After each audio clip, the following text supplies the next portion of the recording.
What a millionaire CEO did when he encountered a black female nurse sleeping at a bus stop. Hi there, beautiful soul. Welcome back to Stories Always, where every tale is a journey of the heart. How have you been since our last story? Grab a cup of tea and settle in, because this one is going to move you. If you've ever wondered whether love can still surprise you in a world full of judgment, then don't just listen. Feel this one. And hey, if this story stirs your heart in any way, please like, comment your thoughts, and subscribe for more stories that prove kindness still wins. Now let's begin. Julian Vance believed control was a science, and he was its master practitioner. He didn't just live in his penthouse, he curated it, calibrated it, until the silence within its walls was so profound it had its own specific gravity. It was the quiet of the deep ocean, a place of immense pressure where no unwanted sound could penetrate. Tonight, he felt like he was drowning in it. He stood by the window, the city lights below smeared into a watercolor blur. He wasn't seeing them. He was seeing the faint, ghostly fingerprint his own hand had left on the glass an hour ago. He had already wiped it clean twice. The compulsion to erase any sign of his own presence, to leave no trace, was a relentless tick of his mind. Wealth hadn't brought him peace. It had brought him isolation, a fortress of solitude built on the foundations of a 15-year-old promise he'd made to himself at his mother's grave. Never again. Never let anyone get close enough to leave. He'd kept that promise. Now, at 38, his life was a testament to his success. A series of flawless, empty days. His heart beat with the predictable, metronomic rhythm of the stock market ticker that glowed on his desk. Up, down, hold. No surprises. No chaos. No joy. He picked up a solid gold pen from its holder, felt its perfect, cold weight, and set it back down, ensuring it was perfectly parallel to the edge of the desk. The action gave him a flicker of relief, so fleeting it was almost imaginary. "Arthur," he said, his voice startlingly loud in the crushing quiet. The intercom crackled to life. "Sir." "The car." "Of course, Mr. Vance." "Destination, the office?" "The office." Another vacuum-sealed container for his life. The thought of the direct, surgically clean route there made his throat tighten. For weeks, a memory had been ambushing him in these quiet moments. His mother, in her last days, her voice thin as thread, pointing a trembling finger out her hospital window. "Look, Jules. It's a whole other world down there. All those lights, everyone going somewhere." She hadn't been looking at the grand avenues. She'd been looking at the chaotic, clustered lights of the neighborhoods the city tried to hide. The places with life. The places with a pulse. He was a man who never deviated, whose every move was calculated for maximum efficiency. But tonight, the carefully constructed walls of his world felt like they were closing in. He needed air, even if he didn't know how to breathe it. "No," he said, the word feeling like a betrayal of his own rigid code. "Take the crosstown route, through the St. Jude's district." A pause, longer than usual. Arthur knew that route was inefficient, tangled with traffic lights and bus lanes. It was everything Julian loathed. "Sir, are you sure?" "I want," Julian said, the words coming out before he could stop them, raw and honest, "to see something different." Exhaustion wasn't a feeling for Imani Day. It was a physical place. It was a low, constant buzzing behind her eyes, a heaviness in her bones that made gravity feel personal. For 14 hours, she had been a harbor in the storm of St. Jude's General Hospital, a calm voice in a sea of beeping monitors, antiseptic smells, and quiet desperation. Her last patient of the shift had been a 7-year-old girl named Lily, small and pale against the stark white sheets, terrified of the new 4-line in her arm. Imani had knelt by her bed, ignoring the ache in her own knees. She'd taken a pen and drawn a tiny, smiling sun on the bandage. "This is your power source," she'd whispered, her voice a private conspiracy. "It makes you a superhero. You're the bravest one I know, Lily." The girl's watery, fearful eyes had cleared, just for a moment, with a flicker of belief. That flicker was what Imani lived for. It was the currency she dealt in, taking a piece of her own strength and giving it away. But her reserves were nearly gone. The constant worry for her sister, Maya, whose own body was a beautiful, unpredictable battleground, was a thief in the night, stealing what little energy she had left. She stood now in the empty locker room, her phone clutched in her hand. Maya's text was a beacon. "Don't fall asleep on the bus again, sleepyhead. I need my big sister." The words were both a comfort and a weight. "I need my big sister." It was the refrain of their lives. She changed, pulling on a faded, oversized hoodie the color of a stormy sky. It was her armor against the world. She stepped out into the 2 a.m. chill, the city air a shock to her system. The walk to the bus stop was automatic, her body moving on muscle memory alone. And then she saw it. The twin red eyes of the express bus, shrinking in the distance. A period at the end of a sentence she hadn't been ready to finish. "No," she breathed, the sound swallowed by the empty street. It wasn't a curse, it was a plea. The digital sign at the shelter was dark. The next bus, the slow, meandering local, was an hour away. An hour. The word was a sentence. A wave of dizziness washed over her. The thread she'd been holding onto all day, all week, all month. It finally snapped. Defeated, she didn't just sit on the bench, she collapsed onto it. Her body had made the decision for her. Just for a minute, she told herself, the lie of small, necessary kindness. Just close your eyes for 1 minute. She leaned her head against the cold, vibrating plexiglass. The distant, mechanical drone of the city was a siren's song, pulling her under. Her bag, heavy with the day's burdens, slid from her grasp. Her body went slack, a marionette with its strings finally cut. In the lonely, artificial daylight of the street lamp, Imani surrendered to the deep. Julian's car moved like a shark through the city's dark arteries, silent and smooth. Arthur navigated the unfamiliar streets with quiet competence, the tension in his shoulders the only sign of his confusion. Julian stared out the window, not at the buildings, but at the spaces between them. The dark alleyways, the glowing windows of 24-hour laundromats, the solitary figures walking home. This was the world his mother had missed. A world that was messy and complicated and alive. He was lost in that thought when a small, isolated pool of light caught his eye. A bus stop, and in it a lone figure, slumped on the bench. Under the sickly orange glare of the streetlight, she looked impossibly small, folded into herself. Most people, he wouldn't have noticed. They were part of the urban landscape, ignorable. But something about this scene snagged in his mind. The stillness. The utter vulnerability. It was the same stillness he'd seen in his mother's final moments, a surrender. His driver's instincts were to keep moving, to glide past this small, insignificant moment of human struggle. It was Julian's instinct, too. Don't look. Don't engage. It's not your problem. His entire life was structured around that principle. But he couldn't look away. He saw the worn canvas bag at her feet, the splash of color from her hoodie, the way her head was tilted back at an angle that looked anything but comfortable. She was completely unguarded, asleep in a world that was anything but safe. A war ignited inside him. A 15-year-old fortress of habit and fear versus a single, inexplicable spark of something else. Concern? Curiosity? He didn't have a name for it. It was a foreign, disruptive signal in the clean, orderly code of his existence. The car was already moving past. In another 5 seconds, she would be gone, just another forgotten face in the night. The thought sent a jolt, sharp and unwelcome, through his chest. Arthur's voice, calm and professional, cut through the silence. "Continuing on, sir?" Julian's gaze was fixed on the rearview mirror, on the shrinking image of the sleeping woman. His heart was hammering against his ribs, a wild, chaotic rhythm he didn't recognize. The command was out of his mouth before he'd even fully formed the thought. A single, reckless act of defiance against the man he had forced himself to become. "Stop the car." We often build walls to protect ourselves, but sometimes those same walls become our prisons.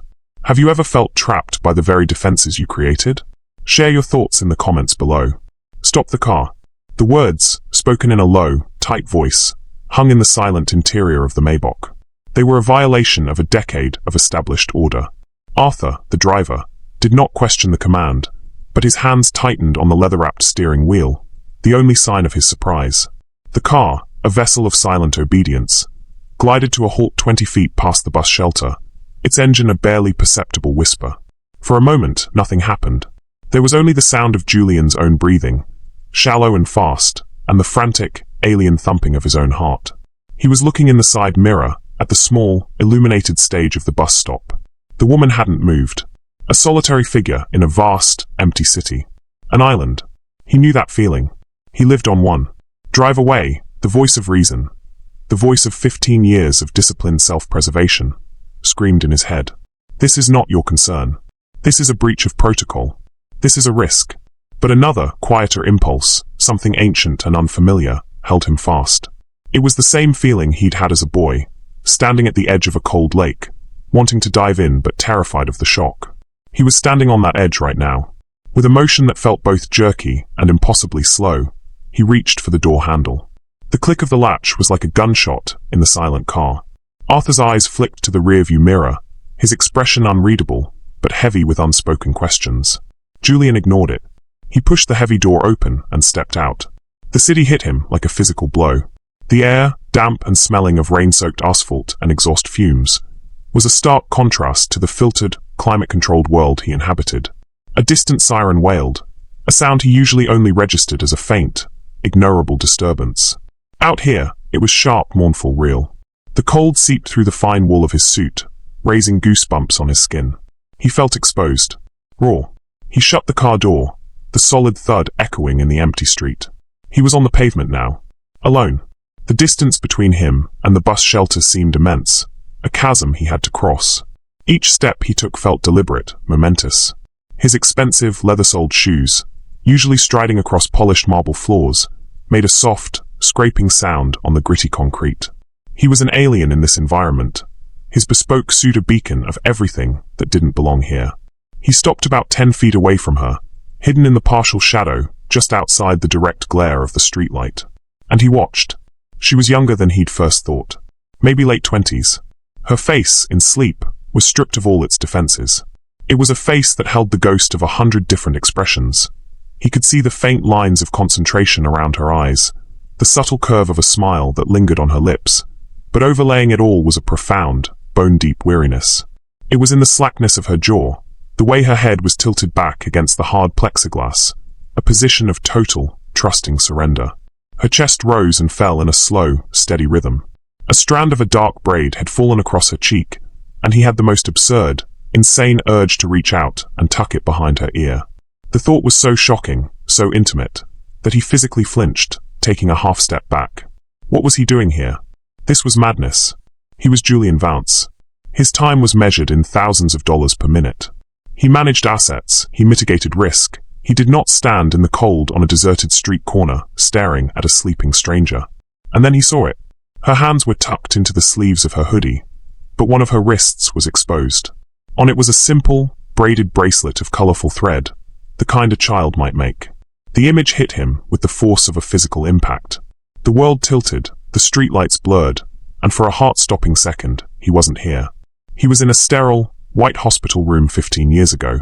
His mother, her own body a landscape of exhaustion, was sleeping. He had stood by her bed, just like this, a silent, useless observer, too cowardly to touch her, to wake her, to bridge the gap between his world of denial and hers of pain. He had noticed a small, smudged ink drawing of a sun on the back of her hand, a silly little thing a nurse had drawn to make her smile. He had stared at it, focusing on that small detail, because looking at her face was too much to bear. He had stood there, in his perfect suit, a ghost at his own mother's bedside, and he had done nothing. He had let her face her fear alone. The memory didn't just prick him, it lanced him. The grief he had buried under 15 years of ambition and control erupted, hot and acidic, in his throat. This woman was not his mother, but her vulnerability was the same. Her exhaustion was the same, and the silence surrounding her was the same. And this time, he was not a boy paralyzed by fear. He didn't know her name. He didn't know her story. But in that moment, she was not an abstract concept. She was the echo of his greatest failure, and the sudden, overwhelming chance for a different outcome. He moved before he could think, before the voice of reason could scream him back into the car. He shrugged off his suit jacket. The garment was worth more than the bus shelter itself, a piece of his armor, tailored to perfection. The cold night air hit his shirt-sleeved arms, sharp and immediate. He stepped forward, into the light, his shadow falling over her. He moved with a gentleness he didn't know he possessed. He didn't touch her skin. He held the jacket by the shoulders, a dark, heavy shield, and he draped it over her. He tucked it around her shoulders, covering her torso. The fine cashmere, still holding the faint warmth of his body, settled over her worn grey hoodie. It looked absurdly out of place, an artifact from another world. For a single, breathless moment, he was close enough to feel the warmth of her breath, to smell the faint, clean scent of soap that clung to her. He saw the pulse beating softly in her neck. She was so incredibly, fragilely alive, and it terrified him. He backed away, his movements now clumsy, urgent. He had crossed a line. He had left a piece of himself behind. He turned and walked, almost ran, back to the silent, waiting car. He slid inside, pulling the door shut, encasing himself once more in his sterile, silent world. But the world had followed him in. He could still feel the cold on his arms, still smell the rain on the pavement. "Arthur," he said, and his voice was a raw, unfamiliar croak. "Drive." Arthur didn't respond. He simply put the car in gear and pulled away from the curb as smoothly as he had stopped. But as they moved down the street, Julian saw Arthur's eyes meet his in the rearview mirror. There was no judgment in them, only a deep, profound question that Julian had no way of answering. Julian turned his head, his gaze fixed on the bus stop as it receded into the distance. He watched until it was just a small, insignificant point of light. A sleeping woman, wrapped in the dark jacket of a man she'd never met. A silent guardian who had appeared and vanished like a dream. The image burned itself onto the back of his eyelids. The fortress had been breached.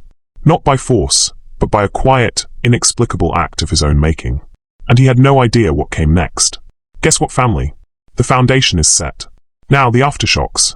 This act is about the recoil, the denial, the desperate attempt by both Julian and Imani to retreat into the safety of their old selves after a moment that has irrevocably cracked their foundations. The suspense here is not about what will happen, but about what has already happened, and the fear of its consequences. Let's continue. Imani woke up in stages. First came the warmth. A strange, cocooning heat that seemed to emanate from her own chest. A gentle pressure that was utterly foreign. It was the first thing she registered, a deep, cellular comfort that her sleep-drugged mind accepted without question. For a blissful, timeless moment, she was simply floating in a warm, quiet space. Then came the smell. It was subtle, but clean and sharp.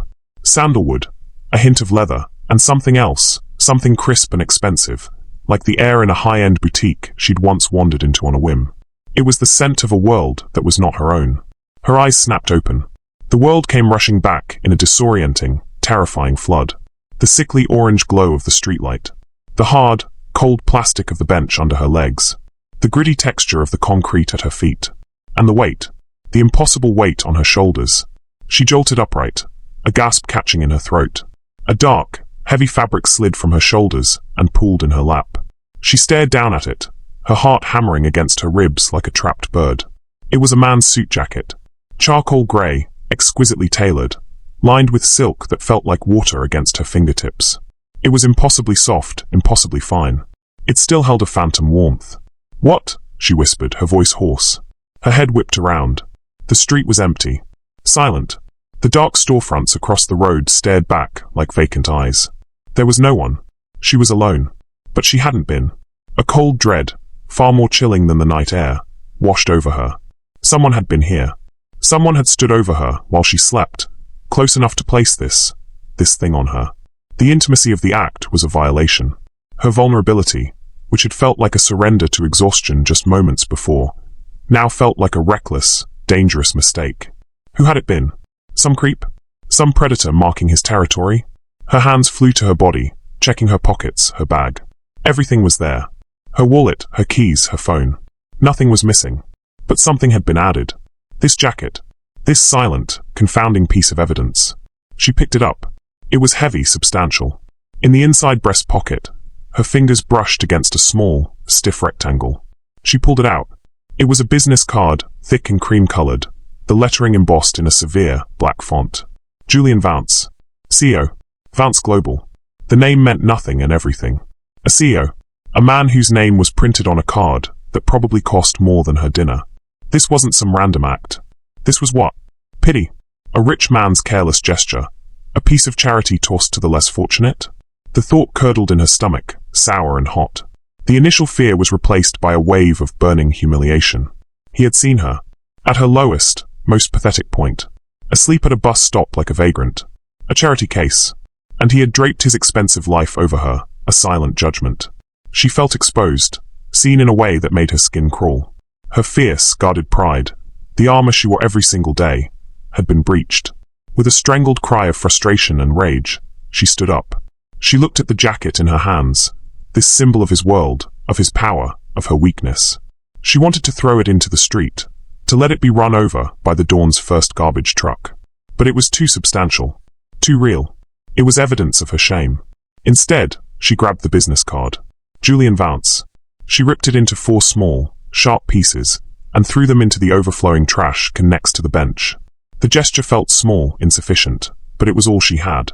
She shoved the jacket deep into her canvas bag, a secret, heavy weight that she would have to carry home. The scent of him, of his world, now clung to her, an unwelcome ghost. The local bus arrived then, its headlights cutting through the darkness, its brakes hissing. As she climbed the steps, she didn't look back. She just wanted to go home, to scrub the feeling of that silk and the memory of that moment from her skin. But she knew, with a certainty that terrified her, that it was already too late. The penthouse was no longer silent. It was mocking him with its quiet. Julian stood under the scalding spray of his shower, the water drumming against his skull, but it couldn't drown out the image burned onto the inside of his eyelids. A sleeping woman's face, a frayed, colorful bracelet, the absurd contrast of his cashmere jacket on her worn hoodie. He had broken every rule. He had engaged. He had acted on impulse. He had left a piece of himself, a tangible, traceable piece, in a world he had no business being in. A momentary lapse of judgment, he said aloud, the words tasting like a lie. An anomaly. He repeated the words as he dressed, his movements sharp, precise, a desperate attempt to reclaim his old, orderly self. He selected his starkest suit, his most severe tie. He marshaled his thoughts like unruly soldiers, forcing them into neat, logical lines. The woman was an abstraction.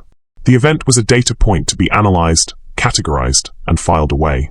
Category: irrational behavior. Subcategory: stress-induced empathy. Resolution: never to be repeated. He strode into his home office, the sun just beginning to cast a weak, grey light over the city. The market in Hong Kong was down. A merger he was orchestrating was hitting a snag. These were real problems. Tangible. Solvable. He immersed himself in the numbers, in the cold, hard logic of profit and loss. He worked for 3 straight hours, a machine of pure efficiency. But the machine had a ghost in it. A flicker of color at the edge of his vision would make him think of her bracelet. The texture of the wool suit he wore felt different, a reminder of the one he'd left behind. Arthur arrived at precisely 8 a.m. to drive him to the office. The silence in the car, once a comfortable professional boundary, was now a thick, charged thing. Julian stared out the window, his jaw tight. He knew Arthur was waiting for an explanation for last night's detour, for the missing jacket. He would not give him one. To speak of it would be to make it more real. "There was an unscheduled stop last night, sir," Arthur finally said, his voice carefully neutral as he navigated morning traffic. "Should I log it?"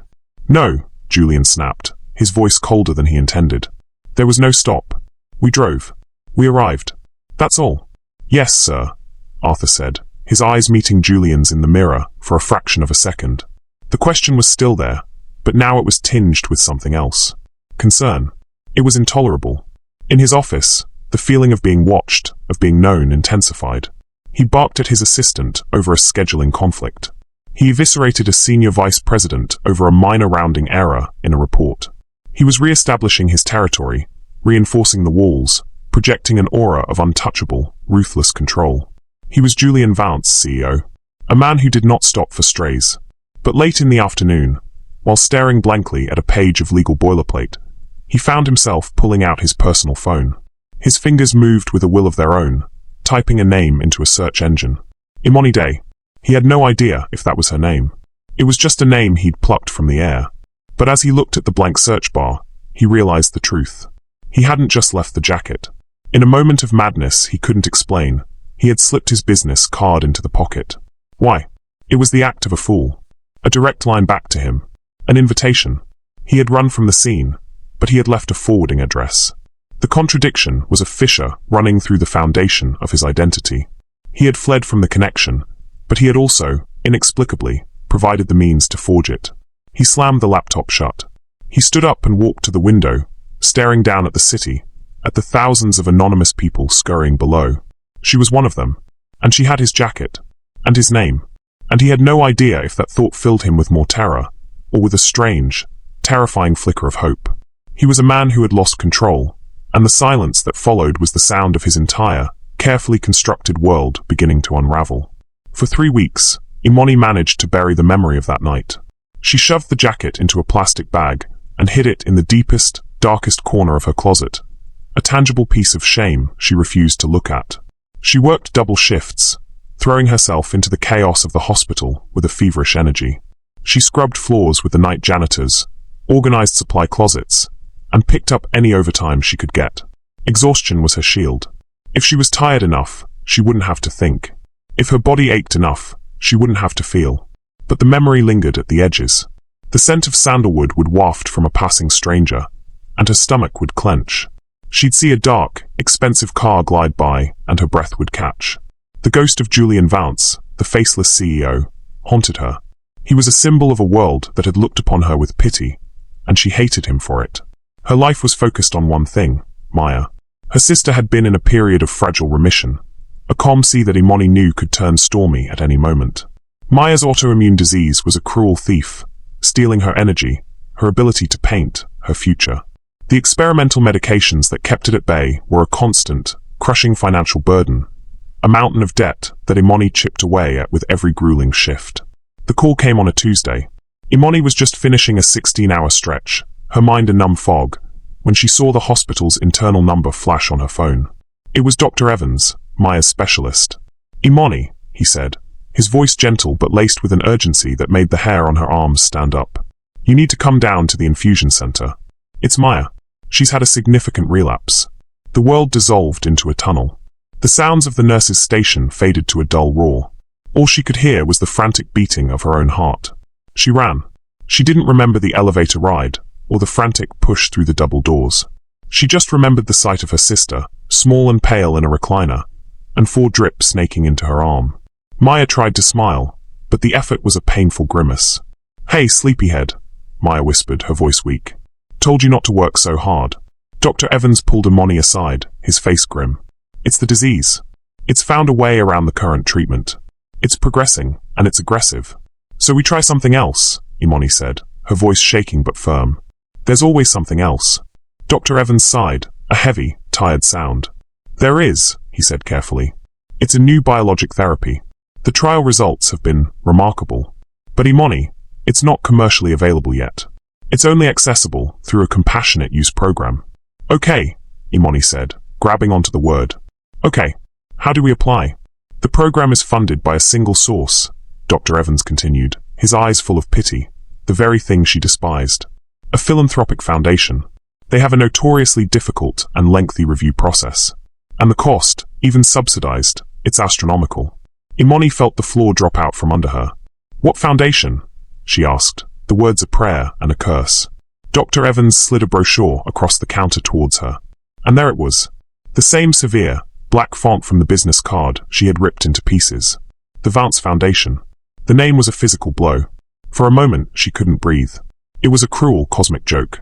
The one person in the world she never wanted to see again, the man who represented her deepest humiliation, now held her sister's life in his hands. Her pride screamed at her. No, not him. Find another way. But there was no other way. She looked at Maya, at the faint blue tinge to her lips, at the exhaustion in her eyes that mirrored her own, and she knew. Her pride had a price, and it was one she was no longer willing to pay. Her sister's life was worth more than her own shame. Julian Vance had found his equilibrium. The anomaly of the bus stop had been contained. He had doubled down on his work, closing 2 of the biggest deals of his career. He was a shark back in his native waters, all instinct and ruthless efficiency. The memory of the woman had been compressed into a hard, dense ball of cognitive dissonance, stored away in a part of his mind he refused to visit. He'd even bought a new suit jacket, identical to the one he'd lost, a pathetic attempt to restore order to his universe. He was in a board meeting, dismantling a rival company's proposal with surgical precision, when his private line buzzed. Only his executive assistant, Clara, had that number. He ignored it. 2 minutes later, it buzzed again. He shot Clara a look of pure ice through the glass wall of the conference room. She held up a hand, her expression insistent. With a muttered apology, Julian excused himself, his irritation palpable. "This had better be a 5-alarm fire, Clara," he said, stepping into his private office. "I'm sorry, Mr. Vance," she said, her voice hushed professional. "There's a woman here to see you. She's asking about the Foundation's compassionate use program. She doesn't have an appointment, but she's insistent." "The Foundation has a director for that," he snapped. "Tell her to make an appointment with Dr. Albright like everyone else. I don't deal with walk-ins." He was about to hang up when Clara spoke again. "She says her name is Imani Day." The name hit the air and hung there. Julian froze, his hand clutching the phone. The world tilted on its axis, the carefully constructed walls of his composure turning to dust. It couldn't be.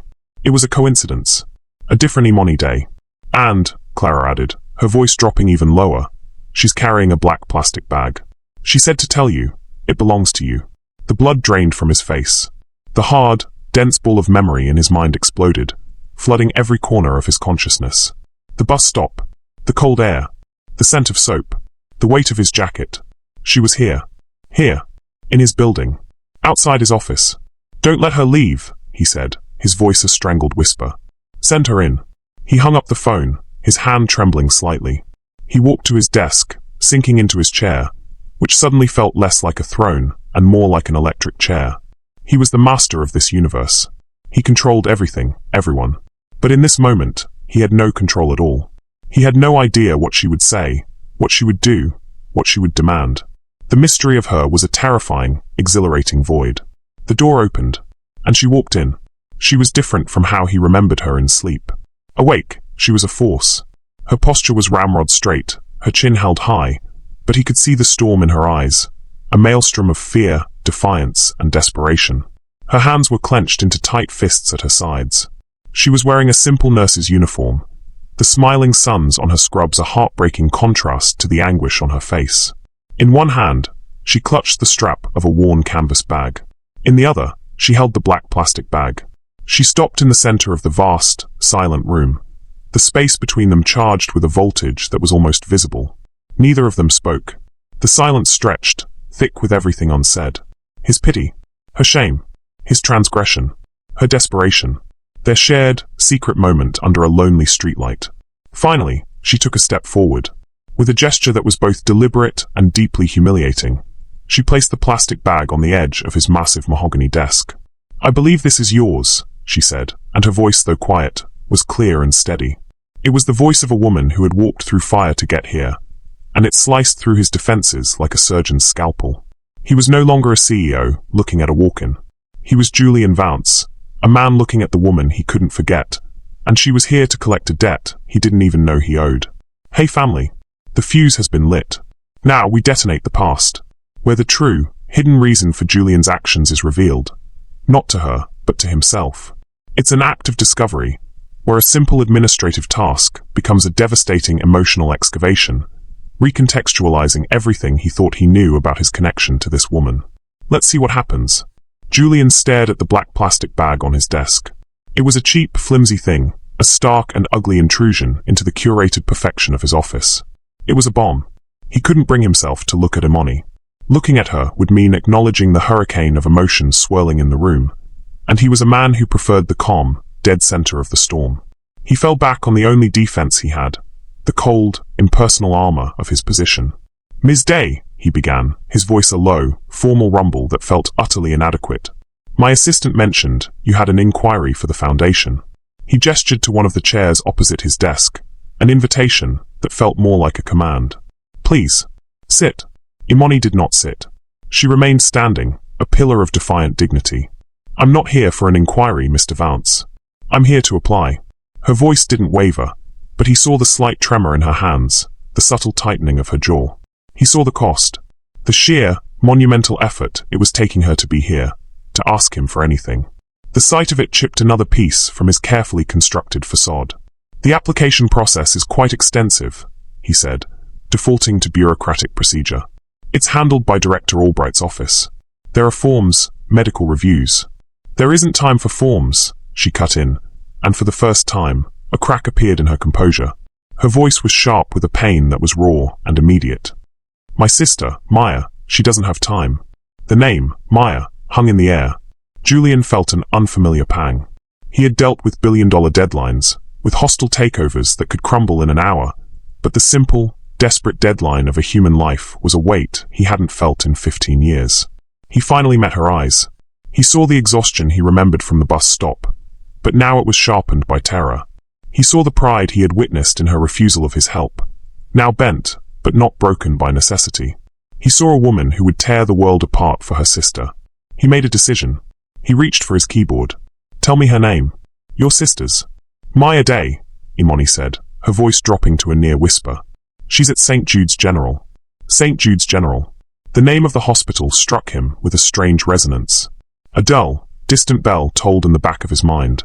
He typed the name into the Foundation's secure network, his fingers moving with practiced speed. The system was designed for efficiency, cross-referencing applicants with all Vance Global and Foundation databases. He was simply going to expedite the process, pull her file to the top of the queue. It was a simple, transactional fix. A problem to be solved. He found her file almost instantly. Maya Day. Applicant, Compassionate Use Program, BXT, 47 Therapy. Physician, Dr. Robert Evans. He opened the attached medical history, a long and complex document filled with clinical terminology. He scanned it, his mind automatically assessing the data. Severe autoimmune response, non-responsive to conventional therapies, rapid systemic deterioration. The prognosis was grim. The file painted a picture of a life being systematically erased. Then he saw the hospital affiliation again. St. Jude's General Palliative Care Unit. The dull bell in his mind rang louder, clearer. Palliative care. 15 years ago. A sterile white room. A ghost of a memory. He minimized Maya's file and, on a pure, gut instinct he couldn't explain, navigated to a different, deeply buried server. The Vance family personal archive. With a few keystrokes, he pulled up a file he hadn't looked at since the day it was created. Eleanor Vance. Medical record. Deceased. His mother's file. He opened it, his heart beginning a slow, heavy drumbeat against his ribs. He scrolled past the grim diagnoses, the failed treatments, the cold clinical language of her decline. He went to the final pages. The nursing logs from her last 3 weeks. At St. Jude's General. In the palliative care unit. He scanned the list of attending staff. Miller. Peterson. Rodriguez. And then he saw it. A name, repeated over and over again, shift after shift. On the days he had been in Zurich closing a deal. On the night he had been too drunk and too cowardly to visit. On the final afternoon, when he had stood by her bed like a stone monument. Primary nurse, Imani Day RN. The air left his lungs in a single, silent rush. It wasn't a coincidence. It wasn't a cruel cosmic joke. It was a circle. A closed loop of time he hadn't even known he was trapped in. The woman standing in front of him. The stranger at the bus stop. The object of his inexplicable, compulsive act of compassion. She was the one who had been with his mother when he was not. The room seemed to tilt. The polished mahogany of his desk, the skyline outside his window, the very air he was breathing. It all felt unreal. He was no longer in his office. He was back in that hospital room, a silent, grieving ghost. But he was seeing it through new eyes. He remembered something now, a detail he had dismissed at the time. His mother, in a moment of lucidity, had whispered to him about one of the nurses. She has the kindest hands, Jules. She tells me about her sister, a little artist. She holds my hand when she thinks I'm asleep. She's a good soul. He had barely listened, lost in his own suffocating grief and guilt. But he heard it now. He heard it all. He looked up at Imani, but he wasn't just seeing a desperate woman in a nurse's uniform. He was seeing the face of the kindness his mother had received in her final days. He was seeing the good soul, who had offered comfort where he had offered only absence. The debt he felt wasn't for a jacket. It was for something so profound he had no name for it. It was a debt of grace. His carefully constructed world, his fortress of solitude, his 15 years of emotional denial. It all came crashing down in a single, silent, devastating moment of understanding. His act at the bus stop hadn't been an anomaly. It hadn't been a lapse in judgment. It had been an echo, a subconscious act of reciprocation, an unconscious attempt to give back a piece of the comfort she had so freely given to the person he loved most in the world. He hadn't been saving a stranger. He had been, in some small, pathetic way, trying to save himself. Imani shifted her weight, misinterpreting his long, stunned silence as a prelude to refusal. "Mr. Vance," she prompted, her voice tight with anxiety. "Is there a problem with the application?" Julian blinked, bringing the room back into focus. He looked at her, truly looked at her, and the chasm between them vanished. The power dynamic, the wealth, the social divide, it was all gone. All that was left was a man staring at the woman who had unknowingly held his world together when it was falling apart. He cleared his throat, but his voice, when it came out, was a raw, unfamiliar thing. "There's no problem, Ms. Day," he said, the words feeling impossibly small. He swiveled his monitor around to face her, showing her Maya's file. With a single, decisive click of the mouse, he changed the application status. The word pending vanished, replaced by a single, glowing green word. Approved. There's no problem at all, he repeated, his voice barely a whisper. The foundation will cover everything. 100%. Imani stared at the screen, her eyes wide with disbelief. Her face crumpled, the rigid mask of defiance dissolving into pure, unadulterated relief. A sob escaped her, a sound she choked back almost immediately. She looked at him, her eyes shining with unshed tears, a question forming on her lips. Why? But Julian couldn't answer. He couldn't tell her the truth. Not yet. It was too raw, too immense. So he simply met her gaze, his own eyes burning with the weight of a 15-year-old secret he had only just discovered himself. And in that shared, silent moment, everything changed. The debt was not paid, it had just been acknowledged. And a new, fragile, terrifying connection had just been forged in the ruins of the old one. Sometimes an act of kindness we receive from a stranger can be more impactful than we ever realize. Has a stranger's gesture ever changed the course of your day, or even your perspective on life? Share your story in the comments. Now the emotional landscape has been shattered and remade. Now, we must build something new in its place. We are about to see the fragile, tentative steps they take toward each other, moving from a relationship defined by debt and secrets to one built on shared vulnerability. The pacing slows, the dialogue softens, and the emotional walls begin to come down, brick by brick. Now brace up for a bang as we continue. The word approved glowed on the screen, a beacon in the silent, cavernous office. For Imani, it was more than a word, it was air. It was a future. It was Maya, laughing, painting, living.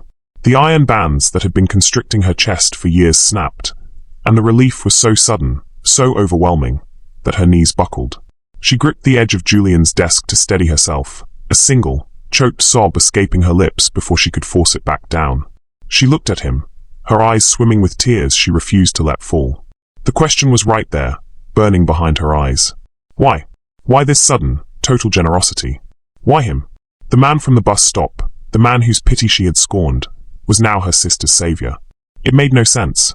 Julian saw the question. He saw the confusion warring with the gratitude on her face. And he knew he couldn't tell her the truth. Not yet. The revelation of his mother, of their shared past, was a truth too heavy to be delivered as a simple explanation. It would feel like another transaction, a reason for his charity, and he knew instinctively that this moment had to be about her, not him. He rose from his chair, his movements slow, deliberate. He walked around the massive desk, closing the distance between them until he was standing just a few feet away. He was no longer hiding behind his fortress of mahogany and technology. Your sister is a patient at St. Jude's, he said, his voice quiet, stripped of its usual corporate authority. The Vance Foundation has a long-standing partnership with that hospital. We prioritize their cases. It was a lie. A partial truth, technically, but a lie in spirit. It was a shield, not for him, but for her. A way to give her a logical, impersonal reason for the miracle, so she wouldn't have to feel beholden to the man, only to the institution. Imani nodded, seizing the explanation like a lifeline. It was easier to accept generosity from a faceless foundation than from this complex, inscrutable man. Thank you, she whispered, the words feeling small, hopelessly inadequate. I don't know how to thank you. You don't have to, Julian said. And he meant it. Just, make sure your sister gets well. He could have ended it there. The transaction was complete. He could have retreated to his side of the desk, dismissed her politely, and returned to his world of numbers and shadows. The old Julian would have. But the old Julian had died an hour ago, staring at a nursing log from the past. I imagine, he began, the words feeling awkward, foreign on his tongue, that you haven't eaten today.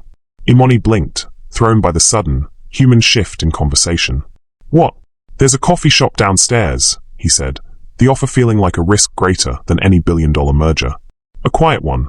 Let me buy you a coffee. And a sandwich. We can wait for the official confirmation to be sent to Dr. Evans. It was a pretense, and they both knew it. The confirmation was already sent, the wheels already in motion. This was something else. A first step onto a bridge that hadn't existed 10 minutes ago. Imani hesitated. Every instinct screamed at her to refuse, to take her victory and run, to retreat to the familiar world of the hospital where she was competent and in control. Being here, with him, was to be in uncharted, dangerous territory. But then she looked at his face. The cold, severe mask was gone. In its place was something she hadn't expected to see. A profound, weary loneliness. It was a look she recognized. She saw it every day in the eyes of her patients, in the mirror. It was the language of scars. "Okay," she said, the single word of surrender. The coffee shop was an oasis of calm, tucked away in a corner of the building's massive lobby. They sat at a small table in the back, the space around them feeling like a bubble of quiet in the bustling city. The silence between them was different now. It was no longer a tense, adversarial silence, but a tentative, questioning one. Imani unwrapped her sandwich with hands that still trembled slightly. Julian just held his coffee cup, its warmth a small anchor in the unfamiliar sea of human interaction. "Tell me about her," he said softly. "Maya." And Imani, to her own surprise, did. The words, dammed up for so long by worry and fear, came pouring out. She told him about Maya's laugh, which sounded like wind chimes. She told him about the way she saw the world, not in colors, but in light and shadow. She described her tiny, paint-stained apartment, a chaotic, beautiful mess of canvases and dreams. She spoke of her sister's courage, her infuriating optimism, her fierce, unwavering spirit. As she talked, the weight on her chest began to lift, piece by piece. She was no longer just a desperate nurse, but a sister, full of love and fear and hope. Julian listened. He didn't interrupt. He didn't offer solutions or platitudes. He just listened, his gaze steady, his attention absolute. He saw the love radiating from her, a pure, powerful force. It was the same force he'd felt from his own mother, a warmth he'd thought was extinguished from the world forever. Being near it now was like standing in the sun after a lifetime in the cold. "She sounds." He started, then paused, searching for the right word. "Extraordinary." "She is," Imani said, a real, genuine smile finally reaching her eyes. Then, she looked at him, a new curiosity dawning. "And you?" she asked, her voice gentle. "The foundation, your name is on it. Was it for someone?" The question was a direct hit.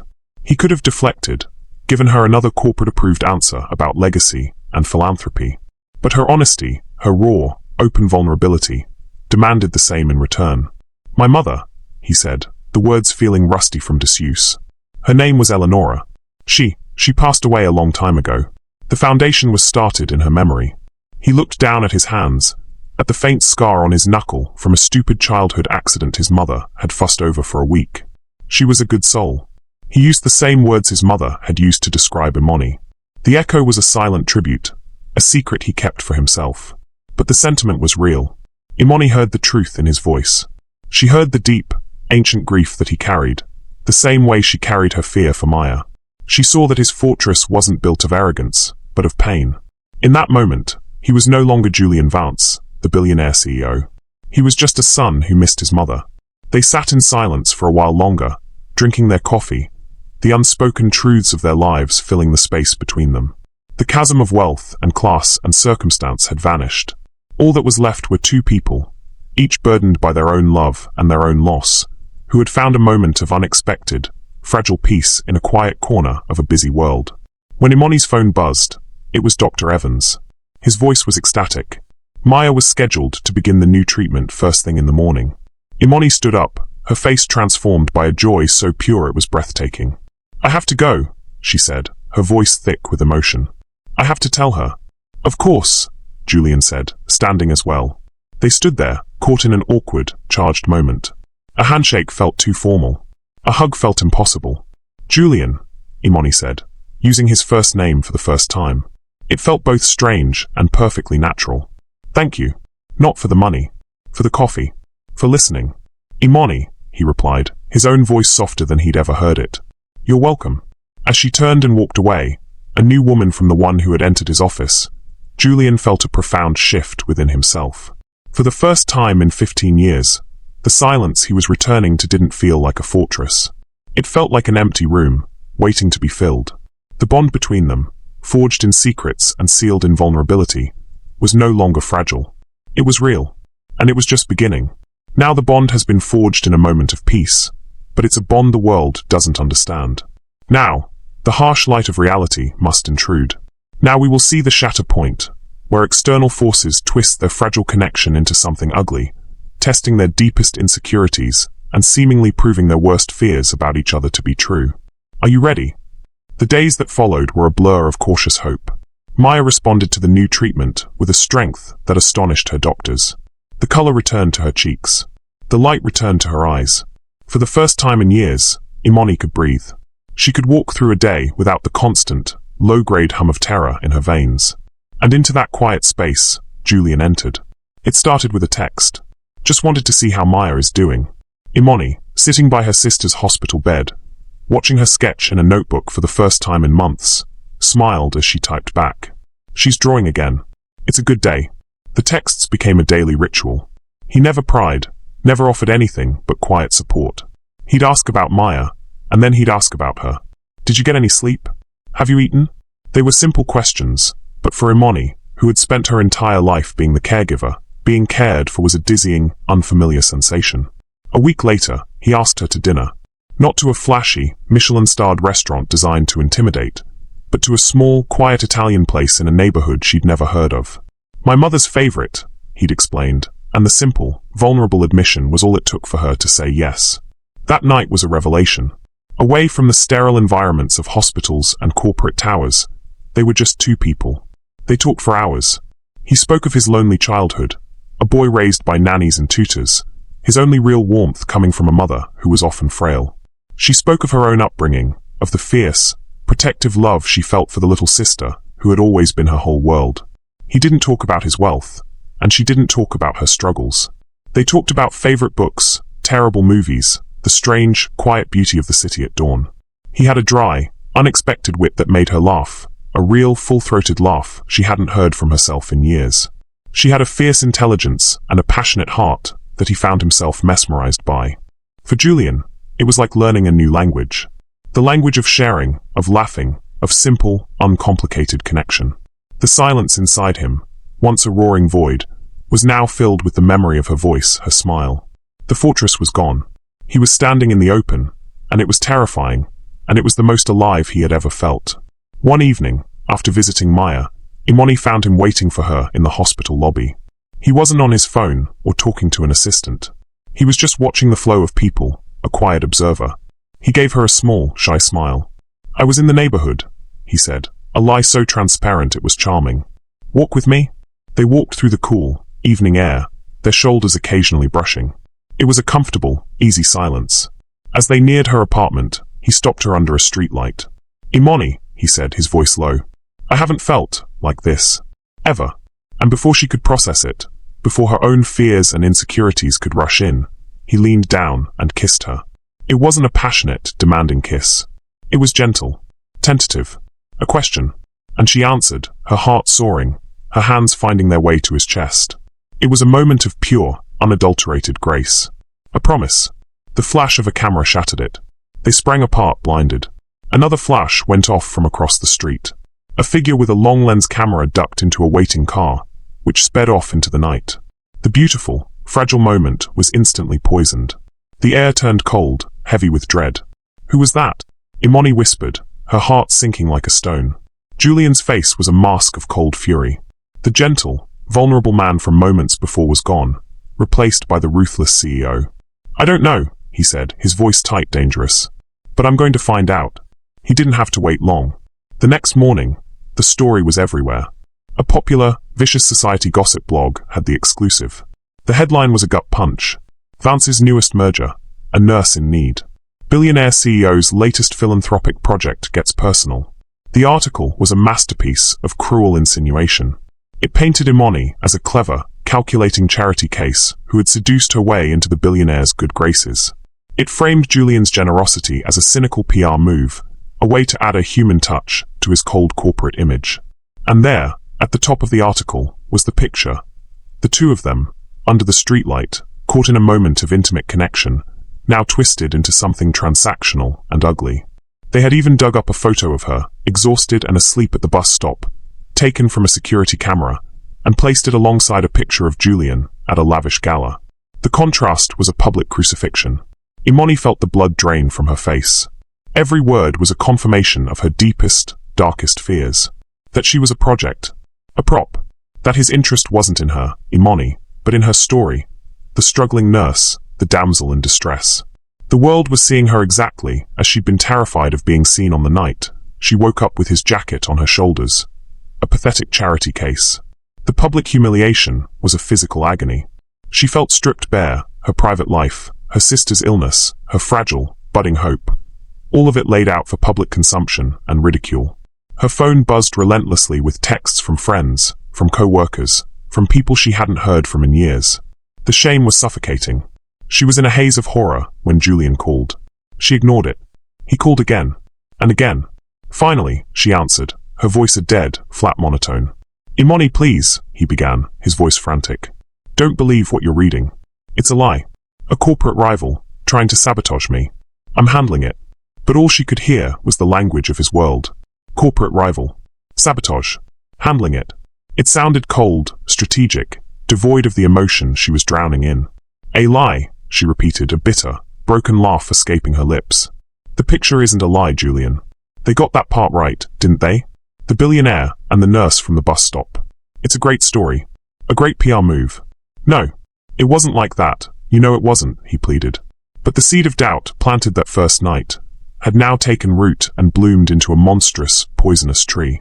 Her own insecurities, her lifelong feeling of being on the outside, looking in at a world of privilege, all came roaring to the surface. "Do you know what this does to me?" she whispered, her voice trembling with a rage born of pure pain. "My sister's illness, my exhaustion, my life. It's all just content for you. A heartwarming little narrative for the Vance Foundation's annual report. Did you ever once think about what this would look like to my world? To my family? Or was I just a project you thought you could control?" "That's not true," he said, his voice raw. "You have to believe me." "I can't," she said, and the words were a final, devastating blow. "I can't. You live in a world where people are assets and liabilities, Julian. I was a fool to think I could be anything else to you." She hung up the phone before he could reply, the silence that followed absolute. The fragile, beautiful thing they had built together lay in ruins around her. The trust, the vulnerability, the hope, it had all been a fantasy. She had let him in, and in doing so, had allowed him to destroy her. She curled up on her sofa, the hum of her phone a torment she ignored, and she finally wept. She wept for her sister, for her own humiliation, but most of all, she wept for the man she thought she had known, and for the beautiful, impossible dream he had sold her. The shatter point was not just a crack, it was a complete and total demolition. The silence in Julian's penthouse was back, but it was different now. Before, it had been a controlled, engineered quiet, a fortress. Now it was the dead, echoing silence of a tomb. The city lights outside the window, once a symbol of his dominion, were now just a cold, indifferent audience to his failure. "I was a fool to think I could be anything else to you." Imani's words were shards of glass in his mind, replaying in an endless, agonizing loop. He had spent 15 years perfecting the art of emotional detachment, only to have it all dismantled in a matter of weeks by a woman with kind eyes and a warrior's heart. And in the end, she saw him exactly as he used to be. The ruthless CEO, the man who saw people as assets. The poison of his past had seeped into his present and destroyed the only good thing that had ever happened to him. His first instinct, the old familiar instinct, was to rage, to unleash the full, destructive power of his empire on the corporate rival who had leaked the story. His legal team had identified the culprit within hours. A board member at a company he was trying to acquire, a man named Peterson who saw Julian's newfound humanity as a weakness to be exploited. Julian could ruin him. He could dismantle his company, destroy his reputation, salt the earth of his career. The plan was already laid out on his desk, a symphony of corporate annihilation. He picked up the phone to give the order. His finger hovered over the speed dial for his lead counsel. This was what he was good at. This was control. This was power. But he couldn't press the button, because destroying Peterson wouldn't fix the one thing that was broken. It wouldn't erase the look of betrayal in Imani's eyes. It wouldn't unspeak the words that had shattered their fragile world. An act of revenge would only prove her right. It would prove that he was, at his core, a man who solved problems with power and money. He put the phone down, his hand shaking. For the first time, he saw the utter futility of his own strength. What good was a global empire if he couldn't bridge the distance between his penthouse and a third-floor walk-up in a part of the city he used to ignore? He walked to his desk and pulled out the file on his mother, the nursing logs from St. Jude's. He read Imani's name over and over. He read his mother's whispered words, recorded in the margins by a different nurse. "Nurse Day held my hand today. Told her I was scared. She stayed with me long after her shift ended." She had stayed. When he had run. He had spent his entire adult life running from the messy, painful, beautiful chaos of human connection. And the one time he had stopped running, the one time he had tried to step toward it, he had brought a wrecking ball of public scrutiny down on the one person who deserved it least. He owed her more than a denial. He owed her more than revenge on her behalf. He owed her the truth. All of it. But he also had to respect her pain. He couldn't force his way back into her life. That would be the old Julian. The new Julian. The one she had briefly glimpsed. The one he was terrified he had already lost forever. Had to make a different choice. He picked up the phone again, but dialed a different number. It was the head of his PR department. "I'm issuing a public statement," he said, his voice cold and clear, but with a new kind of resolve. "And you will release it, verbatim, with no changes." Imani had muted her phone. She couldn't bear the sympathetic texts, the curious questions. She sat in the dark of her apartment, the silence a heavy blanket. Maya was fine, safe in the hospital, oblivious to the media storm, cocooned by the treatment he had provided. The irony was a bitter pill. He had saved her sister, but in doing so, had destroyed her. She told herself she was right to cut him off. He was from another world, a world of power and privilege that she could never understand, a world that chewed up people like her for sport. Their connection had been an illusion, a brief, beautiful dream that had turned into a public nightmare. It was safer to be alone. It was smarter to be alone. Her sister's voice cut through her thoughts. "Are you going to hide in the dark forever?" Imani hadn't even heard Maya come in. Her sister, dressed in a hospital gown and robe, was leaning against the doorframe, looking pale but with a new, fierce light in her eyes. A nurse stood behind her, smiling gently. "You should be in bed," Imani said, her voice thick. "And you should be answering your phone," Maya retorted, walking slowly to the sofa and sitting beside her. She picked up Imani's phone, her fingers flying across the screen. "The whole world is talking about you, you know. You might want to see what they're saying." "I don't care," Imani mumbled, turning her face away. "You should," Maya insisted, holding the phone up. "Read it." Reluctantly, Imani took the phone. It was open to a news site. The headline was different now. Statement from Julian Vance regarding Imani Day. Her heart stopped. She read. It wasn't a corporate denial. It wasn't a justification. It was a confession. "The recent story published about my relationship with Ms. Imani Day is a malicious and calculated attack. Not on me, but on a woman of profound integrity and compassion. The leak came from a corporate competitor, and that individual has been dealt with not legally, but by being permanently barred from any association with my company. Their actions are irrelevant. What is relevant is the truth. My connection to Ms. Day is not a matter of charity, nor is it a PR stunt. It is a matter of a deep, personal debt that I can never fully repay. 15 years ago, when my mother, Eleanor Vance, was in her final days at St. Jude's General, Imani Day was her primary nurse. She provided my mother with a level of kindness and comfort that I, lost in my own grief and ambition, failed to give. She held her hand. She listened. She cared. She did this not for recognition or reward, but because it is who she is. My recent involvement in her sister's medical care was not charity. It was a hopelessly inadequate attempt to repay a debt of grace. My only regret is that my public profile has brought unwanted and undeserved scrutiny upon her and her family. I exposed a private, compassionate woman to a cruel and public world. For that, I am profoundly sorry. Ms. Day is not a project or a prop. She is the best person I have ever had the privilege of knowing. I ask that the media and the public respect her privacy and allow her to continue her vital work in peace. Imani read the statement once, then twice. The words blurred through her tears. He hadn't defended his company. He had defended her. He hadn't hidden behind his power. He had used it to shield her. And he had told the world the truth. Not the whole truth of the bus stop, but the deeper, more profound truth of his mother. The truth he had been unable to tell her in his office. The anger, the shame, the feeling of betrayal. It all washed away, replaced by a wave of understanding so powerful it left her breathless. He wasn't the man she had accused him of being. He was the man from the coffee shop, the son who missed his mother, the lonely soul who had found a connection he didn't know how to protect.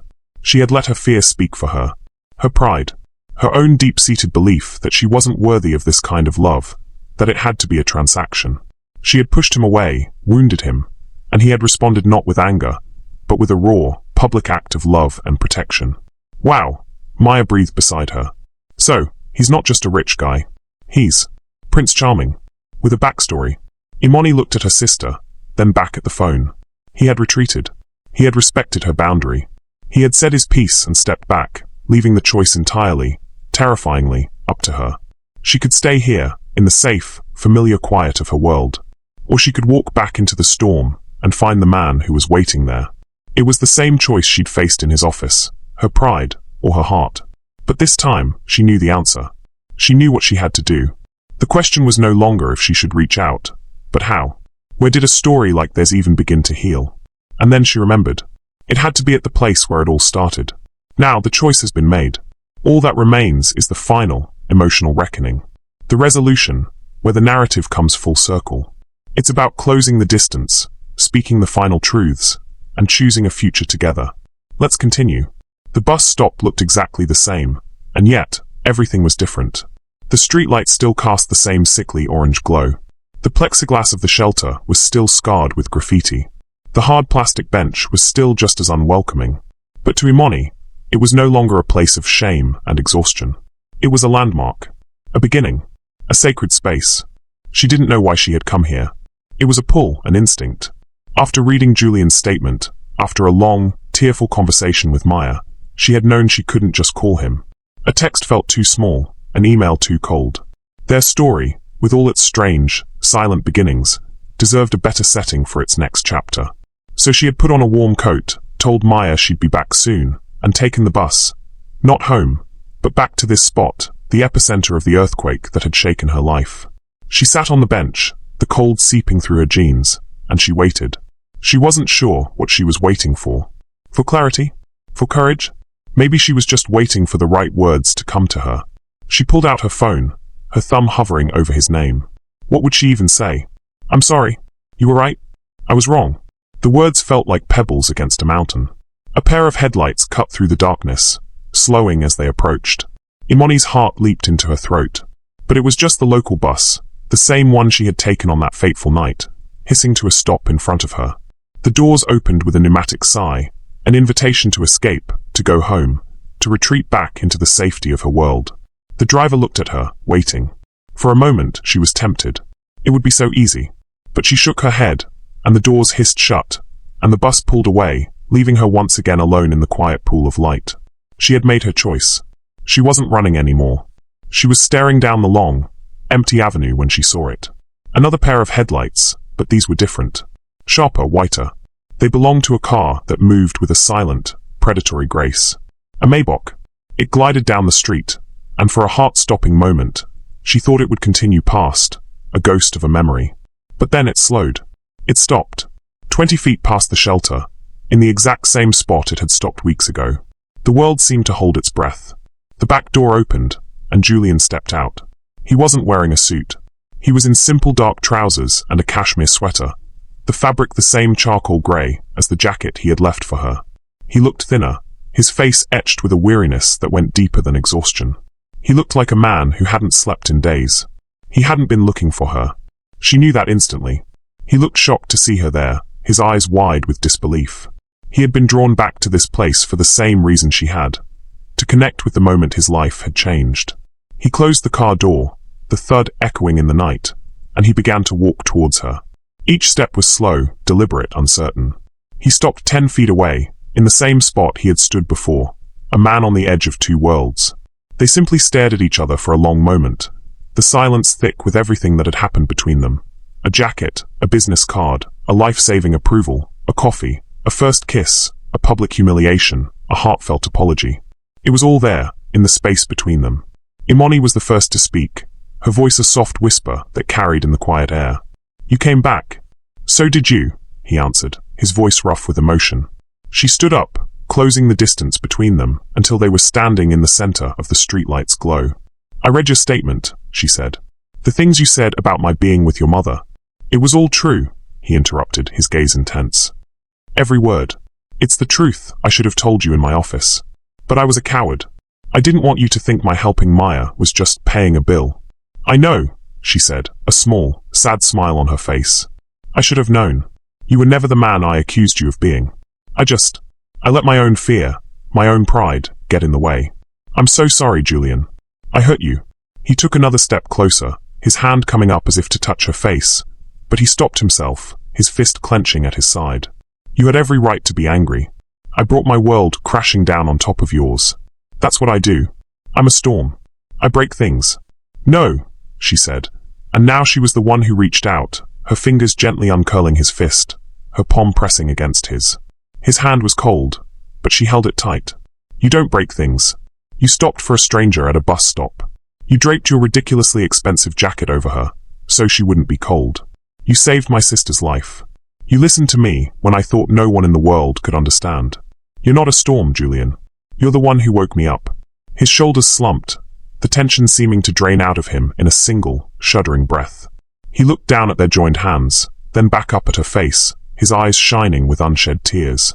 You're the one who woke me up, Imani, he whispered, his voice cracking. I was sleepwalking through my own life for 15 years.